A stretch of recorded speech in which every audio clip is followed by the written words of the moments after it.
Imagine standing trial before a king whose family has executed multiple religious leaders, and instead of being terrified, you're actually excited about the opportunity.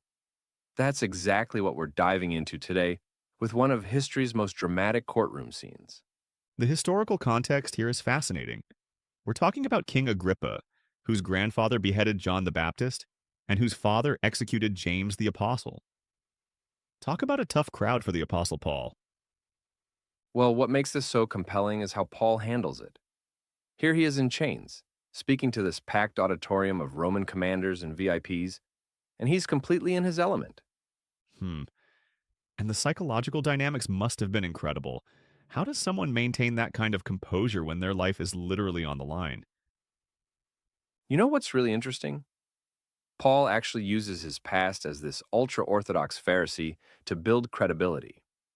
He's essentially saying, look, I used to be your biggest ally in fighting against these Christians.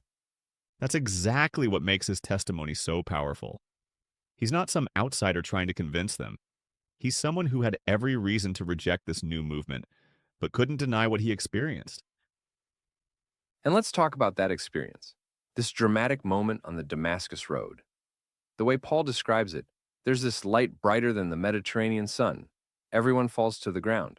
And Jesus himself speaks in Hebrew. It's like, well, imagine having your entire worldview shattered in an instant.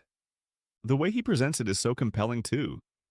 He's not just telling a personal story, he's connecting it to these ancient prophecies that Agrippa would have known well.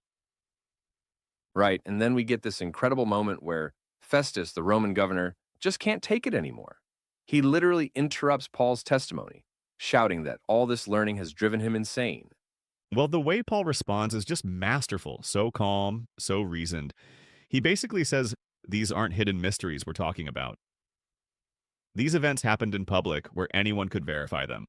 And then comes what I think is the most fascinating part, this direct exchange with Agrippa. Paul challenges him about believing the prophets, and you can almost feel the tension in that room as everyone waits for the king's response. So, what do you make of Agrippa's famous reply? You almost persuade me to become a Christian. It seems like such a pivotal moment. It's actually heartbreaking when you think about it. Here's someone who clearly understands the truth of what he's hearing, but can't bring himself to embrace it because of the social cost. And Paul's response is just beautiful, wishing everyone there could become like him, except for the chains. The irony there is pretty striking. The prisoner is actually the freest person in the room. You know what's really remarkable? This whole scene ends up changing the course of history. Because Paul had appealed to Caesar, they have to send him to Rome, which is exactly where he needed to be to spread his message to the heart of the empire. Like a perfect example of how what looks like a setback can actually advance a larger purpose. And the ripple effects are still felt today. This moment where a prisoner in chains speaks truth to power becomes this template for how ideas can spread even in the face of overwhelming opposition. Well, that really challenges our assumptions about influence and power, doesn't it? Sometimes it's not the free and powerful who change the world. Exactly. And I think that's the lasting lesson here, that truth has this power to shine through even in the most challenging circumstances, and that real freedom isn't about what's happening on the outside, but what's happening within.